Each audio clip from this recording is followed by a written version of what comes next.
Broadcasting from the Penguin Air Plumbing and Electrical Studios, we're your hosts, Will Hallett and Wade Rusk, and this is the Penguin Pro Show. The Penguin Pro Show is an informative podcast talking about air conditioning, heating, plumbing, and electrical systems in the home. Each week, we're bringing on a panel of professionals to educate listeners on different topics related to these systems. Today, on episode 16, we have Barry from our electrical department here at Penguin Air Plumbing and Electrical. We're going to be talking about electrical upgrades and cool add-ons that will bring convenience to the home. We also have KLINE with us today as well. He's sitting in for Mr. Rusk. Dr. Rusk. Dr. Rusk. Dr. Rusk. Kind of miss that guy. I know. It's been twice now in a row he's been out. No, we got to get him in here. Busy man. Next week, Jonathan, make sure he's here. I will do everything I can. Absolutely. Okay. What, busy on vacation? Yeah, a little vacation. He's busy with some things as well. Yep. We're a little off schedule today, too. Usually we record on Tuesdays, but we're early on Wednesdays. So Yeah, this is early for us. I sound probably a little, got morning voice going on. magical. Okay. Is it magical? It's magical. Okay. Absolutely. Always magical, right? He didn't have enough time to finish that coffee. I know. I know. I had to pound that coffee. It's not in my system yet. It'll kick in mid-podcast. Yeah. It'll get there. So, yeah, good morning, gentlemen. Morning. Good morning. Thanks for joining us, Barry. You're welcome. Welcome back. Barry did an awesome job. Probably, I don't know how long ago, Jonathan. We talking about 10 episodes ago. That's been, what, a month and a half? Yeah, at least. So I'm excited to have Barry back in. Mm-hmm. And, of course, KLINE, GM here at Penguin Air Plumbing and Electrical, is going to give his insights as well. I'm surprised how much you do know about electrical. Barry's taught me a lot. Has he? Yeah. All right. Well, I'm excited to learn some more stuff about electrical, Barry. So let's talk a little bit about, before we get into that, let's talk about Mr. KLINE, what he did for Wade and I the other day. Oh, yeah. We took these guys out shooting. It was so fun. I learned so much from this guy. This guy should be an instructor, actually. You couldn't afford him. Yeah. We couldn't. That's right. But, You'll get the bill for that first one soon. yeah, and all the ammo we blew through. Yeah. But we did bring our own ammo. And ammo is so expensive right now. It's craziness. So it's like every round you're like, oh. Plus, it's hard to find. It is hard to find. So, but yeah, so we went out shooting, and Jay taught us a lot of technique, and this guy, you don't want him. I don't know if I should even say that, but you don't really want to mess with. He's good at what he does. He's really good at what he does. He can draw from the hip pretty quick. Yeah. Concealed. What did you put in, like 6 rounds within 2 seconds? Drawn from the hip. That's drawn from the. What do you call that? From concealment. From concealment. From concealment, yeah. He has to pull his shirt up. He has to pull the gun, and then he puts like 4 or 6 rounds and straight in the target. So it's fun. It's fun. It's something I've really enjoyed doing. Gotten into it a lot more recently, and it's it's a hobby. It's a passion getting into it as well. But also, of course, it's nice to being able to know that you can defend yourself and your family. Yeah, so if you want to follow KLINE, he has videos of himself doing this. It's pretty cool. Okay, what is your what is it, on Facebook or what? Usually Instagram. Facebook doesn't like some of the shooting videos. They have really? their little algorithms. Yeah, Even target shooting? Yeah, they're not a fan of it. So it's so weird. But Instagram's pretty good at it, and I just recently started posting some stuff on there. But I think it's just KLINE or J.Kline, something like that. I don't even know what mine is. You don't know. I don't even know what it is. Jay's just getting into social media. In fact, people are asking him to. He's getting a little more exposure, so people are asking him to use their products, right, and post them on Instagram. Yeah, it's weird. So hopefully Jay stays around as our GM and doesn't become this Instagram phenomenal. I don't think we have to worry about that very much at all. Yeah. I would actually have to know my Instagram handle to do anything. It's called an Instagram influencer, right? Yeah. You're going to be a shooting influencer. So, no, that was fun, Jay. Thanks for doing that. Yeah, no, it was a good time. We'll have to do it again sometime soon. I'm sure Jonathan, we didn't take any pictures, though, did we? We didn't. Oh, sorry, Jonathan. But you have pictures of him shooting. You can put his handle on there as well. But yeah, so let's get into the show a little bit. We're going to, again, talk about these electrical upgrades that can make the home more convenient. And Barry's really good at explaining these things to not only to us, but I'm sure to customers. That's why he's so successful out there. So We're excited. So Barry is a supervisor here at the at Penguin Air Plumbing Electrical. He's soon to be probably our electrical manager, right? That's the goal. That's the goal. As we grow the department. Let's talk about growing the department, right? Jonathan, let's maybe put something up about we're hiring electricians. And also, you know, I'm biased to home services. I think it's the best way to go in the trades. Not only you meet new people every day, you're out and about, but I think it's the best way to make a lot of money in the trades too. And electricians are starting to see that, right, Gary? I mean, Yeah, well, they're actually starting to see the value in, going to customers' homes and seeing what's going on and being able to speak with the customer and know what their value is. yeah, and I think that as that becomes more and more, because electrical is more like we have those unions back east, we have unions in the Midwest, and we have a few of those here, right, that come out, and they're not used to that home services type of work, I guess. It's a different type of process, we'll say. It's a whole different environment. Whole different environment, but the opportunity is so big because, again, people aren't going to touch electrical in their home. I won't touch it. Okay? Yeah, I mean, for good reason. I mean, people fear electrical, which, I mean, but like I say, for good reason. I mean, there's some bad stuff that can happen, electrocute yourself. If you have, causing fires, I mean, there's a lot of stuff that can happen that you can do wrong with, pretty simple. I mean, shoot, you mess up and touch the screwdriver in the wrong spot, you lose power to your whole house, right? I mean, that's stuff correct. happens pretty quick. Yeah, so more and more people are starting to call us for electrical, which is exciting. So we do need electricians. So anybody out there that's really interested in getting into the home services side of electrical, come see us. We'll actually do a lot of training. We do a lot of great things here at Penguin Air to make this your last stop. We don't want you guys leaving. So we want to grow that electrical department, Barry's help. And so if anybody's interested, come on down, talk to Barry, talk to Jay. Yeah, we definitely need more guys. I mean, that's why Barry hasn't been on in so long because, I mean, so busy. our department right now, I mean, they're getting killed because they're just so busy. I mean, unfortunately, we have some customers we're not able to get to as soon as we'd like to. Okay. Let's maybe post something up there, Jonathan, see where they can come down and apply, and let's get with Tracy on that. Yeah. So. All right, so let's talk a little bit about these upgrades that we can do on the home. So, Barry, I know we're probably getting a lot of phone calls on service stuff. Yes. But what are some things that customers can do?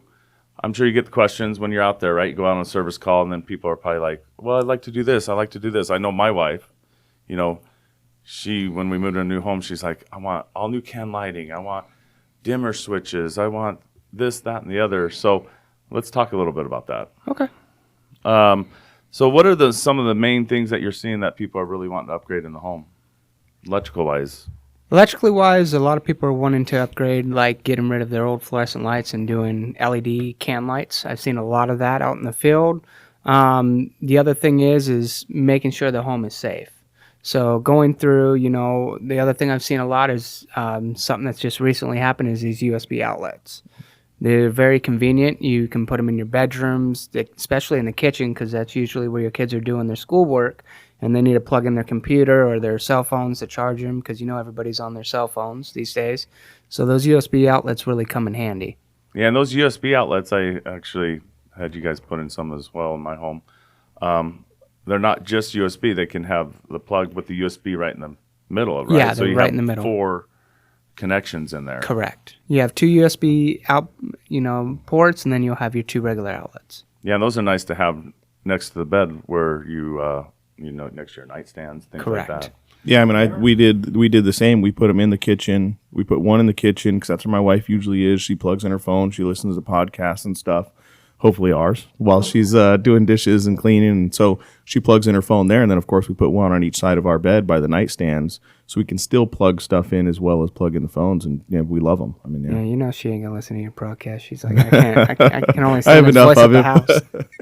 How often do we find ourselves looking for that little block so we can? That's what I was just going to Yeah. say. Oh, gosh, a lot. Those things disappear. The kids take them to school. They Yes. leave them somewhere at a friend's house, along with the cords. I mean, I don't know how many cords I've bought over the years, but it's nice just to be able to plug right in like you're at the hotel. Yeah. Like, No, that's it. My kids, they steal the blocks because most of their stuff comes with the cord, but not the block. Correct. So the toys and all that stuff comes with a charging cord, but not the block. So I come home to plug in my stuff, and It's the gone. block's gone. The cord's sitting there on I the floor. know. The block's gone. And I'm like, all right. So Now I got to frustrating. go start looking in bedrooms to find my block. But so, yeah, I that's started- alleviated all that. I started plugging the cord, gluing the plug around the outside into the cube.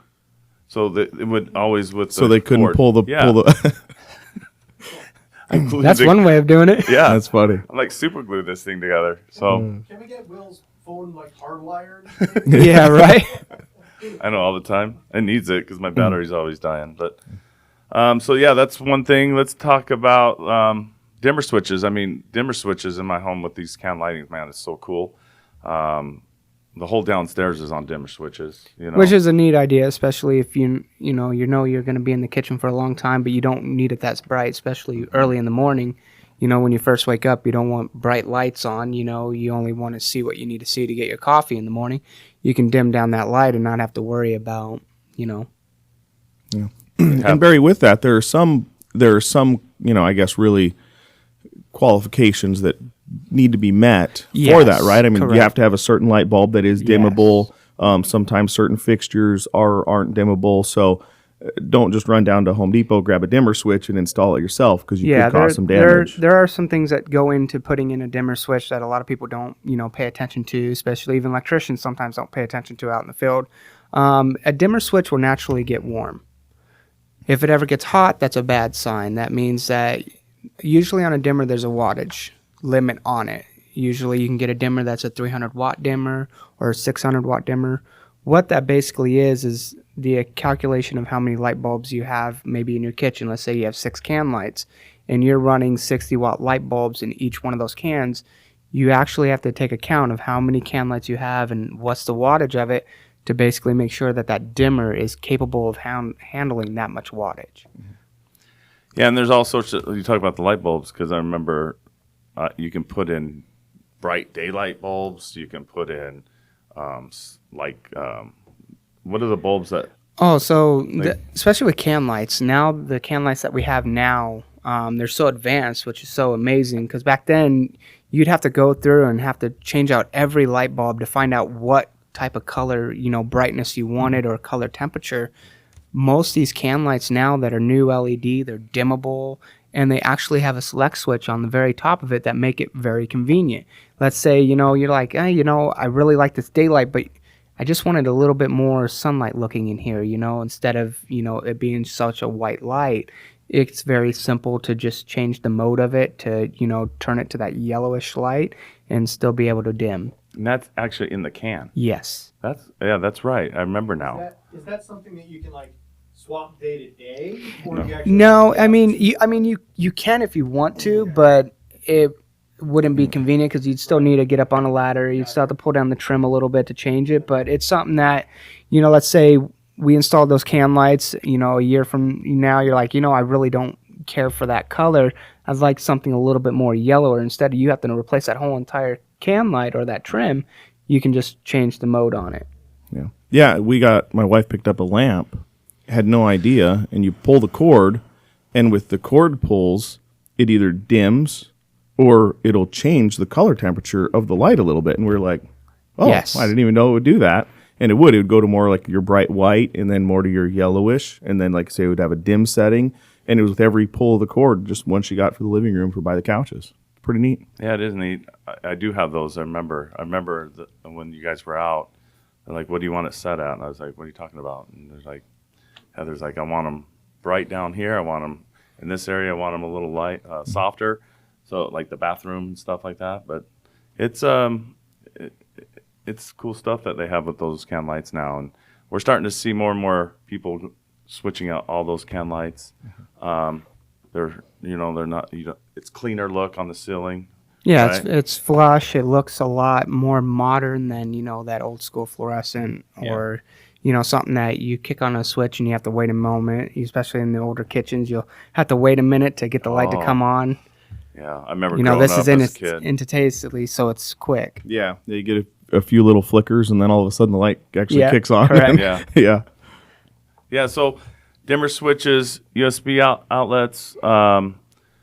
There's a lot of things that are people doing in garages. We have the man cave craze right now. Yes. We have all sorts of things that are happening in garages, and then they start adding all these TVs. They start adding all these power sources, and they have issues, right? Yeah, so something in Arizona that's kind of funny is they'll only stick a couple outlets in the garage, and it's funny that outlet controls all your exterior outlets as well, and it's on a GFI system. So literally here in Arizona, they don't give you much in that garage. So a lot of, us that like our man caves and want to do things in there, put an extra refrigerator for our beers and things like that, a lot of times they're tripping it because it's, maybe they have a small cooler on the outside, they have some Christmas lights plugged in or whatever the case may be. It's tripping it continuously, and then they'll give us a call and say, hey, what's going on? Is it the outlet? No, you're utilizing a lot of it because here they don't really give us much of options when you're building the house. Or when you're building the house, they're like, yeah, it's going to cost $2,000 to just install it and it's an open wall. Yeah. Yeah, no, and I mean, you brought up two things I'd love to touch on. One is you brought up the outlets in the garage, right? And how, man, like, I have a buddy that I went over to his house and he's like, hey, man, every time I try and use my workbench, it trips the breaker, right? Well, he had one of those long workbenches installed on the wall, and what it had is the workbench plugged into the one outlet on the wall, and then had like 10 outlets across the whole bench. Like a bar. I'm like, even though you got 10 outlets on the workbench, it's still running off of one outlet. Like you're overloading that one outlet like crazy when you plug in your radio and this, and you have a light on this side and then this, and everything is on. Yeah, the whole workbench was lit, and it's all running off of one outlet. And he's running into issues, and I'm like, well, that's why. So there's a lot of stuff like that we can help out on. We can run dedicated circuits to that stuff, so that you can power that whole one workbench off of something like that without overloading a circuit. Other thing I wanted to touch on was you brought up Christmas lights. Yes. I know that's always been a pet peeve of mine is going doing all the Christmas lights. You start plugging them into one outlet, usually outside, like you said, starts overloading the outlet. You're trying to break them up, run extension cords, one into the garage, one into the back door to try and get lights all over the place. When it's actually so easy and it was so simple to have outlets installed right under the eave of the house. Correct. And then run them off a switch. So then all you have to do is flip on a switch and it kicks on. It was amazing. We put one right outside the garage door into the garage.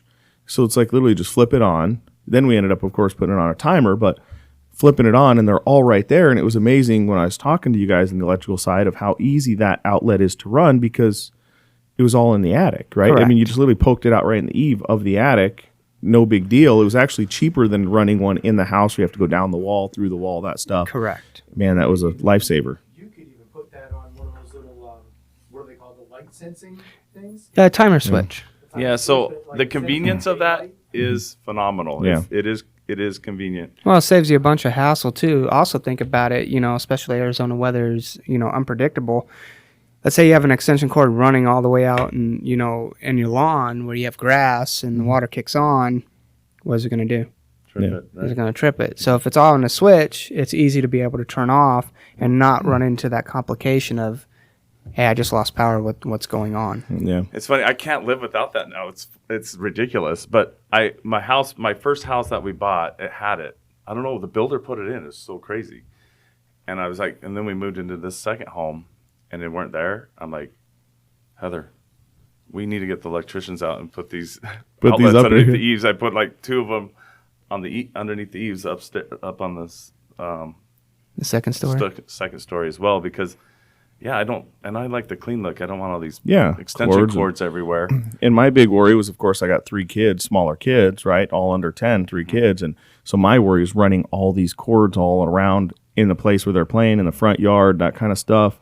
Not only all the tripping hazards, but electrical hazards as well. As, one is sitting, sprinklers come on, one sprinkler breaks, it's sitting in a pool of water or something. Yes. Kid steps into that, he can get electrocuted. So a lot of worries. And those lights are only up for a month, but I don't care. It's so convenient and looks cleaner. It's one of those things like whatever house going forward, kind of like you said, we own, that'll be done. It's just when it was done, I'm like, so we can do cow. that. We can do that for a lot of, I don't know if we get calls for that, but man, if you're looking to really create convenience for Christmas lights, that's the way to go. And especially you're not going to have to worry about it tripping because it's on its own dedicated system. Yep. That's right. Yep. Well, back to the garage too, because I have a freezer in the garage. You know, we love our meat, and I that goes back to shooting. And John, that sounds ridiculous, but It came off really bad. I did not want to have that meat, that refrigerator ever go Go out. because of a trip. So I do have a separate outlet for that as well, for that fridge. And it has tripped before, that GFI, during the summertime, and it freaked me out You're a not little bit. supposed to have, and bear with me, touch on that for people while we're on that subject, is I believe I've heard in the past you're not supposed to have refrigerators or freezers plugged into GFIs for some reason. Yes. Correct. So a GFI can detect waves in electricity. So a lot of times if you have a condensing unit and it kicks up real high RPM, especially during the summertime, because, that's what happens. It has to work 10 times harder than, in the wintertime. It will trip a GFI. Yeah, so I've noticed that too. So I don't have it on. They make a separate, usually what it is, it's just one plug for that fridge. That's Correct. What they put in. It's basically a dedicated circuit, and it's a single device outlet. And that basically lets them know, because, per Arizona codes, it should be GFI'd in the garage. Well, the only way to specify that you cannot have a GFI on a system is put a dedicated outlet that's a single device. That way they can see that that's only one device plugged in, and you can't have multiple, and water can't just shoot up on it. So for you homeowners out there, if you have a freezer out in the garage, do not just plug it in a double outlet. You want a single designated outlet for that I've known freezer. a couple people over the course of time that lost a freezer full of meat for just that reason. It was on a Oh, yeah. GFI that tripped doing its job. On vacation, Plugged into it. Yeah. out there. Yeah. And you'll have some customers like, oh, it's been working for 20 years. What happened? It just takes that one time for that GFI to maybe get weaker, or, that maybe that freezer's getting to an age where it's working a little bit harder than what it had to when it was newer. It just causes that one little specific thing to cause it. Or it's the people who are putting up their Christmas lights and Yes. plugging them into the outdoor GFI that their fridge is also running on. And it just took that much You to trip it, and now, yet again, you don't know. Maybe it comes on middle of the night, and it trips when the lights come on your timer, and you don't know, and now your freezer's down in the garage. And most people won't pay attention because No. the next day when they wake up, well, they're used to the lights being off because they're on a timer, so they can go through a whole day or, couple days before they realize, well, the lights aren't coming on, and my freezer, I just lost all the meat that I had in that Yeah, thing. you could have hundreds of dollars of food in there. Yep. Yes. And for a couple $100, you can get a designated outlet there and save all that. So those are some things that we really recommend doing if you're going to put a freezer in the garage. Yep. What kind of upgrade can you do to make sure your kids close the freezer after getting the I found that one. It's called a padlock. Yes. Padlock. I am they make those absolutely not kidding. for fridge. Yeah. Yes, I just did an Ace Hardware trip and Yeah. mounted a just put padlock to the Yeah, I was fridge. about to say. I lost. Where Will was getting at earlier was with meat, right? We're hunters. I'm a hunter. I get an elk tag every 5 years, 7. I think it took me almost 7 years to get my first elk tag. You want to save that meat. Filled the freezer full of meat. We had done a fishing trip. I had a bunch of salmon in which fresh salmon. One of the kids left the freezer open in the garage. Very next hunting trip, it took a couple years to get another tag. Next year, when I filled that freezer, there was a padlock on that thing. I was like, yeah. you guys have to ask now to get into the freezer. Because it was like, you can't replace that meat. You can't go out and buy really good, lean elk meat. You can't do it. No, or nice king salmon Yeah. No. or halibut that we go out and Yep. get. I mean, those trips don't cost, $2. They're Yeah. It ends they're up being not cheap. expensive meat.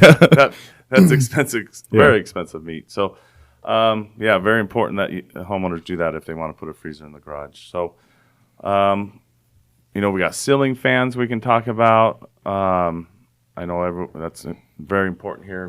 In Yeah, Phoenix. especially in Arizona, just because it's so hot. A lot of people are like, oh, I'll just turn on the ceiling fan when I'm in that room. Well, it's very good to just leave it, even if you don't really want that much of a breeze, leave a fan on low. There's actually two good reasons for it. For one, it's going to save the life of that fan, because it's kind of like if you don't use something, you're going to lose it.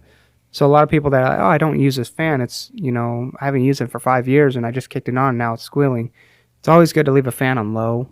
If you ever look on a fan, there's, a little switch up there that's meant for winter and summertime, where the blades will go clockwise in the summertime and counterclockwise in the wintertime. The second thing is it's going to save you on your AC.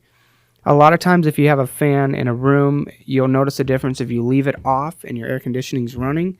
It's going to take longer to cool off that room and keep it cool than it is if you were to leave that fan on. It's going to take way less time to cool down that room and keep that room at a certain temperature.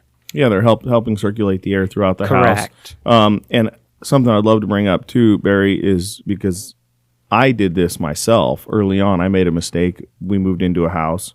I put a ceiling fan up. There was an outlet cover. There was nothing on it, right? In one of the living rooms, I just put a ceiling fan up. I didn't know at the time there has to be a dedicated ceiling fan box that's supported and braced to the studs. The one that was out there was just a light outlet box. So I ended up running into problems and started actually cracking some of the drywall in the ceiling because that box was pulling down a little bit. Correct. And so I didn't know, and then I found out you need a dedicated ceiling fan box that's mounted to the studs to support that heavy fan, especially when it's spinning. Correct, yeah, because a lot of times if you chank out a light in a laundry room or somewhere small, it's just a plastic box that's basically nailed into the side of a stud. It's only meant for 10 to 15 pounds max. When you start putting a ceiling fan that's, at least 25 to maybe 35 pounds, depending on the type of fan, it's starting to pull down on that little plastic box. So you actually need two things, either putting a fan brace, it's basically a pancake box that will go right in the middle underneath where the stud is, where you have screws that go directly into the stud, or they make a fan brace depending on, what location in the house you're at, where it actually screws into both sides of the wood so that it's firmly mounted and it's a metal and not plastic. Yeah, that's when I ended up going with the second one on that. I have a question because this is something whenever I go to purchase fans, what size blades? Is it depending on the room size? Yeah, it's always something I don't know what to do. It always goes by the size of the room. So you'll basically kind of get a good idea is a room like a 10 by 10, it should be like a 40 to 42 inch. Anything that's bigger than that, like let's say a big living room or a great room, you want at least like a 60 to 65 inch. That way you're getting that radius of spin of air, and it can create enough wind flow in the whole entire room to circulate the air.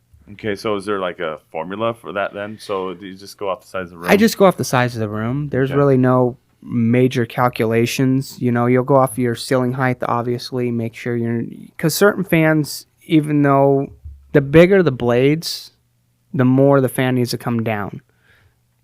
So you'll notice on some fans that are small, they just go directly to the ceiling. Then you'll notice fans with bigger blades, they have a little down rod. That's going off the weight of the fan so it can rotate and have that motion. So a lot of times if you have a really big room, and your ceilings are low, you got to be cautious of, is it better to put two fans than one because of the direction and height that you have? You can only do so much. Okay, good to know. Good to know it's like sizing a room for ductwork, right? Yes. Yeah. And then another interesting thing I found out was when we put up a fan, our living room that we were in had kind of a vaulted ceiling, but it was pitched. So we went, I wanted a big fan. So we went with a pretty big fan. Well, of course, when I go to hang up the fan, it's pitched. One side of the fan, it was close. Like, it was way too close. You need a longer down rod. It already rod. Had a down rod on it, but I had to get go out and purchase a longer down rod for it to get it actually to clear that ceiling a little bit better. Yeah. Makes sense. Okay. One thing before we close up today, I want to talk about, there's this solar craze, right? Yes. Everyone thinks that solar is the way to go on the home. I've even thought about it, but it can be expensive. Sometimes you can lease it, but it can be a $30,000 plus Correct. job. So what are some things that homeowners can do to still save money without putting solar on the home? Oh, there's so much. So if you were to change out all your bulbs inside your home, bring everything to an LED that's more efficient, especially if you have kids and they're going to leave lights on, especially in the bathroom. That's notorious for it. Hallways. Installing timer switches or motion sensors so that, when someone's not in that area for over 3 to 5 minutes, it shuts off. That way you're not having a continuous light on, especially at night. The kids need to go to the bathroom. Installing maybe like a night light in the hallway so you know that there's some type of lighting and you're not having to leave the whole entire light on for your kids to be able to see the bathroom. The second thing is making sure the home is safe. So going through, making sure it's running efficient, making sure the panel's doing what it's supposed to be doing. Those are major ways of making sure the home can run efficiently and stay safe. The other thing is a lot of people don't think about it, but if you put an actual smart thermostat on your home, you can control the time zones of your on and off peaks so that you're not running your AC on peak time, and you can have it set up that way so that you're saving a lot more in electricity. Yeah, some good points there, because just to get that payback on solar, I mean, that could take years and years and years and years and years. And then you might even sell the home. So it's like, yeah, and you just wasted that. There's a difficulty with the leasing setups that they're doing now too, is if you only plan on being in the home for 5 years and reselling it, well, if your lease is 10, 20 years, you have to have the person now has to take over the lease and get approved for taking over that lease on your solar. So it can complicate things as well if you're going to sell the home with those. Okay, so there's a lot of ways that people can save money. Oh, the LED is really... We're starting to see a lot of those. I mean, my whole house is LED. I've seen a big difference. Yeah, it's like, take an example. And the heat, too. It doesn't put off the heat. No. So the air conditioner's not working as hard. Correct. And, of course, they can put a new air conditioner in the house, Jay. That we can always help them with that side of it as well. That's a big savings. I mean, you put a high-efficiency unit on your home, it's going to be a lot less than solar. So. Oh, gosh, yeah. And plus, what do they have? They have ones that the motor changes the speed so that... Oh, yeah. I mean, they have their inverter systems, what they're called. I mean, that, your regular air conditioner that's on your home now has one speed. It's on or off, right? I mean, these things are getting up to where they start in the 20-speed range, right? So, and then they go up from there, so they just have a ton of different speeds. So they're working optimally to really cool that home, not use any extra energy. So they're really great at saving costs for sure. Yeah, and cut your electric bill in the summertime in half with those units. A lot of people don't realize, they'll look at back in the day those fluorescent curly cube, bulbs. Mm-hmm. They thought that was saving money. Well, it really wasn't. The same thing with incandescents. They get so hot. An incandescent bulb, a 60-watt incandescent is 60 watts, no matter what. But if you were to get a 60-watt LED bulb, you're only at 0.7 to 0.10 amps per watt. So it's nothing compared to you're getting the brightness of a 60 amp, but you're nowhere near using 60 watts of electricity to run that. Good point. Is there anything else that we want to bring up for homeowners that they can do to save money and have convenience? Not that I can think of. I mean, that's covered most of it. I love the LED thing. We put LEDs in our kitchen. We started doing sections, of course, because they're expensive to begin with. Yeah, they're not cheap. And so we would just do sections of the house, right? And so we started with like the candle lights in the kitchen. Mm-hmm. And my wife immediately noticed the temperature. Oh, the heat. She's like, I can't believe how much cooler it feels in the kitchen now. Just because, we had, I don't know, eight can lights, maybe 10 can lights in the kitchen, kind of just stacked in there. And, man, she noticed a huge difference in just the heat, overall heat of the kitchen. Go touch that bulb, that one that puts off heat. It'll melt your skin. Oh, yeah. I mean, there's no touching That's how much heat those are putting off. And you go touch an LED and it's like, there's no heat. I was remembering having to wear leather gloves and you could still feel it going through your leather gloves. It's like, gosh, it's really pushing out a lot of heat. Yep. And another thing, too, is a lot of people look at, I can get really good deals on LED bulbs. They're at Walmart for $5 for a 10-pack or something. Costco, too, has good deals. You got to be careful with that, though. A lot of times, those are light bulbs that have probably been damaged or thrown around. Because I've ran into some customers like, hey, I keep replacing these bulbs. I thought you're not supposed to have to replace them. And then I look at, what they got. And there's always a cheap and a expensive way of doing things, and I never say go the most expensive, and I never say go the cheapest. Find the middle range. But if you're finding a light bulb for $3 at a dollar store, that are saying it's LED, that's a bad idea. It's not the best idea to do. Yeah, true. I agree. And plus, they're not going to be dimmable if you ever need it. And one thing, of course, you guys brought up the heat of the bulbs, and we talked about it a little bit, and like touching your hands to them. One thing that we love is my kids; they all have a lamp in their bedroom, right? So my boys, they share the same bedroom, so they have a lamp on each one of their nightstands. And one thing we didn't even pay attention to, one of them he was doing some little whatever, just imagination playing in his room. Well, he put we have like these placemats that they can color on, right? So they can lay on the floor and color on them. He put it over the top of it. And then, in no time, of course, just melted that thing in on the bulb. And that was immediately went to LED bulbs, so we don't have to worry about that at all. Don't have to worry about it tipping over and burning one of them or then putting stuff on it like that. Oh, yeah. Oh, yeah. Yeah, you get your drapes next to it or something and let that on there. It can do that for sure. Yeah. Andrea and I have talked about changing out the lights in our kitchen. Number one, they're really, really hot. Great light, but they're really, really hot. My biggest thing is when I take a picture of what came off the grill, it's horrible lighting for taking food pictures. So we really need better lights in there so my food pictures come out better. Oh, and Jonathan's there you food. go. That's very important. I'm sure we've talked about this hundreds of times probably over the years, but not so much on the show. Jonathan's chef skills are just unbelievable. I think we brought it up on the show a few times as well, but he's he's That's good. his He passion. does our company cookouts and stuff. And man. everybody loves it. Everybody enjoys coming in for those. Yeah, so another reason to work at Penguin Air because of Jonathan's cooking. Yeah. So electricians, come on. You will get fed well, really well. Yep. So yeah, great show. I hope you homeowners got a lot of information out of this show, and if they're looking into these electrical upgrades, lots of things that you can do. And I know wives are a lot happier when, and not just wives, but husbands too. Yep. And not just husbands and wives, but everybody. So this fun stuff. So next week on the show, we're going to bring on every couple of episodes, we bring on one of our employees and we talk about their background and how they got in the trades. So we should do that with you someday. We did that a little bit at the beginning of the last show. Yep. But just kind of talk, that's the whole thing we do is what their hobbies are, how they got into it, and just talk about them. It's fun.